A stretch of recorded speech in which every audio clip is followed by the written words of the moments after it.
Hello YouTubers, Alaska Prepper here. Ladies and gentlemen, I normally don't do a video on Saturdays. It's my family day. However, I'm looking through the news and I'm like, man, we have to talk about this. We have to get prepared for the inevitable. We are being 100% invaded. And ladies and gentlemen, when the assault comes, I hope you're prepared. And for those of you that think that I'm fear-mongering about when the assault comes, come on, take a look around and see that a lot of what's happening now is happening because the powers that be want it to happen. Our country is being destroyed. Border Patrol agents say that America is being destroyed, and it is, ladies and gentlemen. Take a look around. If you can't see what's happening, then you're just oblivious and you're walking around with, what is that they're called? Rose-colored glasses, just seeing what you want to see that is nice and pretty. But one of these days, I'm telling you, even if you're one of these people asking for the destruction of the United States of America, you are going to be hit the worst. You are going to suffer the most because right now, you're not the kind of person that gets prepared. And those people that are preparing and that are ready to go a month without having to go anywhere, to have food to feed their families during downtimes in society as society collapses because of what's going on now where the law is not being enforced. And those that enforce the law, like the Border Patrol, are being told, do not enforce the law. Why, ladies and gentlemen? Because Abraham Lincoln was 100% right. No invading army would ever take over the United States of America. If the United States of America fell, it will fall to itself from within. And we do have traitors within our nation that hate this country. And what I don't understand is that why don't they just go to those countries that they want to make America like? If you want to go to a country that's communist, that's socialist, there's plenty to go around. Get an airline ticket. You have the freedom in this country to leave if you want to.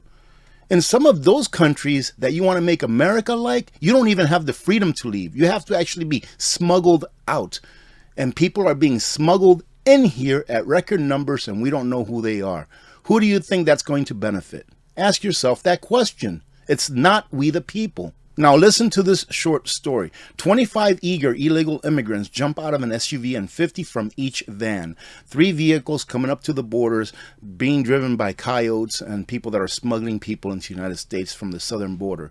The illegal immigrants, a few with children, pick up their pace, dashing a few yards up an incline around the wall and into the United States. The coyotes disappear into the desert as fast and efficiently as they've arrived. That's how easy it is to enter the United States of America, ladies and gentlemen, illegally, instead of doing it the right way. What good is going to come of that?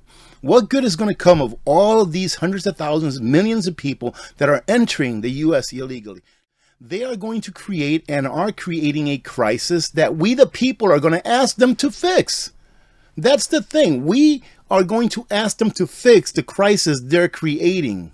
Now, ladies and gentlemen, excuse me for being too excited about this. I understand that, but I'm very passionate about leaving a country and a world to our children that they can grow up in and live a happy and free life. But listen to this. A sampling of illegal immigrants at the camps say that they came from, listen, China. Does that country really like the United States of America too much? I probably say it would not. Afghanistan, do you think they like the U.S. too much? I would probably say not. Pakistan, Uzbekistan, Turkey, Mauritania, I don't even know where in the world that country is. Colombia and Brazil.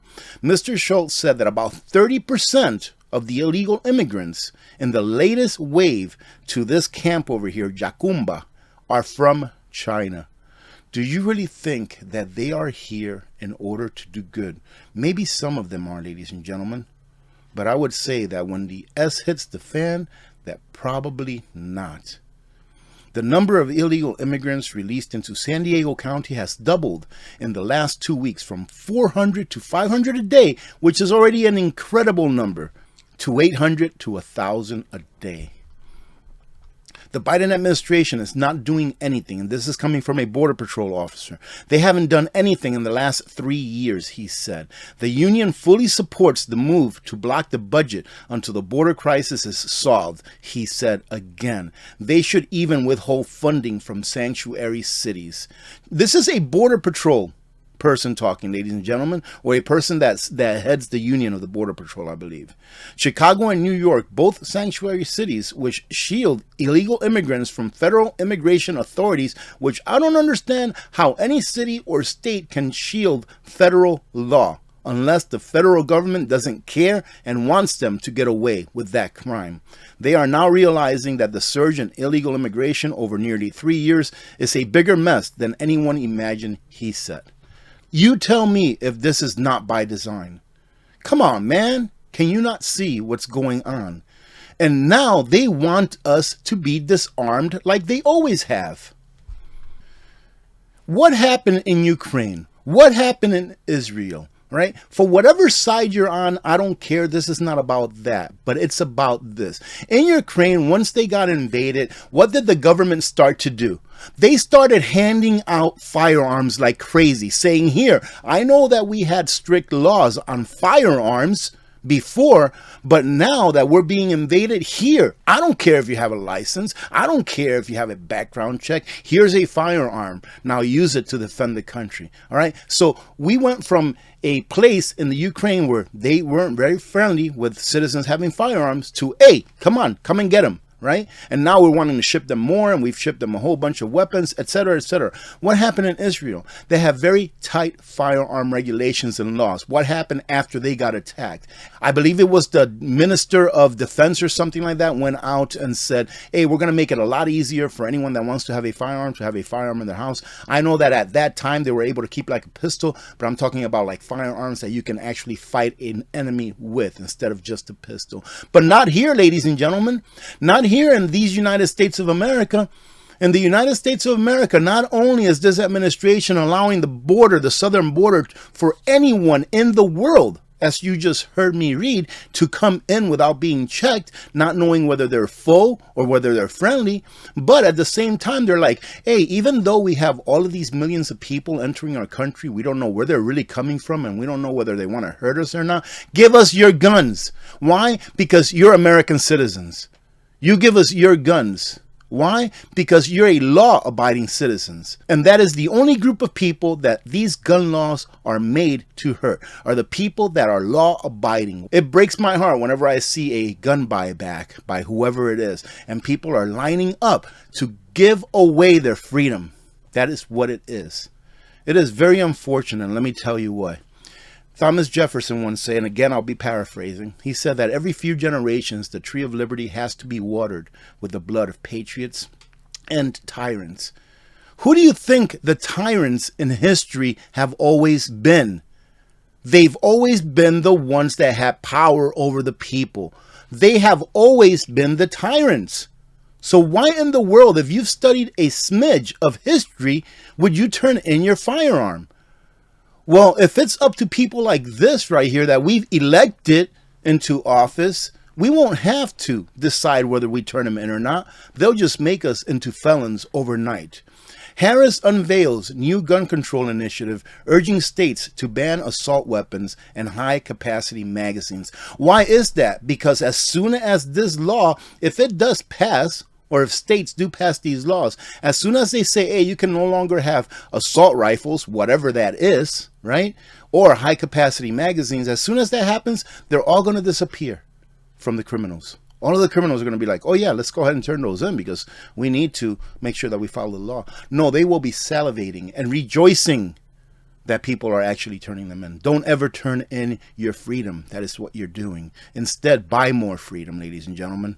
And you know what? These are the kind of videos that get me in trouble because I get excited and then someone takes it out of context and they clip whatever they want to clip. And they're like, look at this goofball. Look at this crazy guy.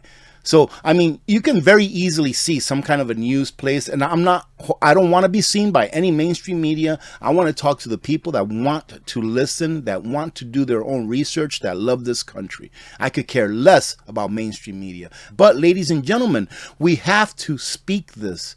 because we have to speak truth to power. And when this person right here, Vice President Kamala Harris, announces a new gun control initiative, not an initiative to feed children that are hungry, when 1 in 5 children in the United States of America are going hungry every day, not an initiative to go ahead and help out food banks, because food banks are running out of food because so many people just can't afford to eat anymore. Not that initiative, ladies and gentlemen. Let's go ahead and do a gun control initiative. Same thing that the man with the little mustache did, same thing that Stalin did, same thing that Mao did, same thing that Mussolini did. They all had gun control initiatives where they took away the firearms. And then what happened? Go study history. She also wants a state-level ban on assault weapons and high-capacity magazines, which the White House says is aimed at helping curb violence involving firearms. And listen to this. Under the new initiative, the administration is also asking states to reinforce responsible gun ownership. What about doing your job and enforcing the laws that are already on the books? You know, the 300,000 state, federal, and local laws that are on the books? Why don't you enforce those and enforce the laws that are the law of the land, i.e. the Constitution of the United States of America? You do that, all of our problems will go away. We'll have some rough times because a lot of people in power have abused those laws by either not enforcing them or by just breaking them blatantly in front of our eyes. But after that rough patch is over, we'll go back to being a country of morals, a country of fiscal responsibility where we don't spend more than we actually have to spend, and where people can actually save their wealth and not have to worry about it being stolen from a government that is 100% out of control. Ladies and gentlemen, let me tell you what, you better be preparing. You better be preparing, because all of the things that are happening now, they're all going to come together. They're all going to come together at a climax, and it's going to be like a big old bomb going off. So I hope that you're getting prepared. No, I'm not trying to scare you. I'm telling you exactly what's going on. We have a government that does not care about the people. And if you think that this government cares about the people, you are wrong. And that's all there's to it. So even if you don't believe me that this government is not going to be here to rescue you when the time comes, not any government will be here to rescue when the time comes, ladies and gentlemen. How can a government that does not produce anything rescue you? Where are they going to get the stuff that they need in order to rescue you if you're the one that needs rescuing? When everything that they take and everything that they do is with your wealth, is with your time and your labor.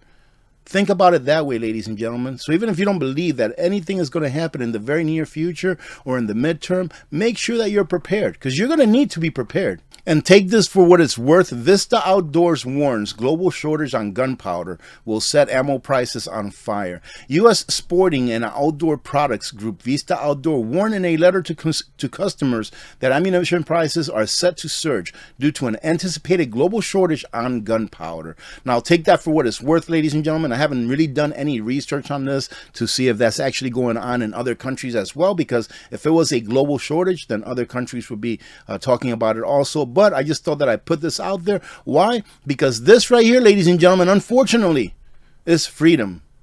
This is what keeps you free. Power to fight power is what keeps you free. If a 350-pound ugly thug broke through your door and your wife is home alone and she weighs 125, 150 pounds, she's not going to fight him off hand to hand. She needs what's called the big equalizer, right? And it works the same with the citizenry and governments. Just study history. Go to the University of Hawaii.com or .org, universityofhawaii.org, and look up the word democide. For those of you that think I'm crazy, look up the word democide. See what it means. All right, ladies and gentlemen, see how often it's happened throughout the last, let's say, 120 years or so. You'll be surprised at the numbers. I hope you got something out of this. I know that I was a little bit excited during this video, but it's because we are being taken for fools, not only by other countries sending their people here, all right, and them not being vetted, but by our own government, by allowing it to happen. We have all of the tools in order to stop this stuff from happening. We have all of the resources within our nation to not really need too many outside stuff like oil, like metals, etc., etc. We have all those resources, but we refuse to use the resources that we have. We refuse to follow our own laws and enforce our own laws as far as government goes. Why is it that we are allowing ourselves to self-destruct? I hope you have a great weekend. Merry Christmas, ladies and gentlemen. God bless every one of you, and God bless America. I'm Alaska Prepper. I'm out.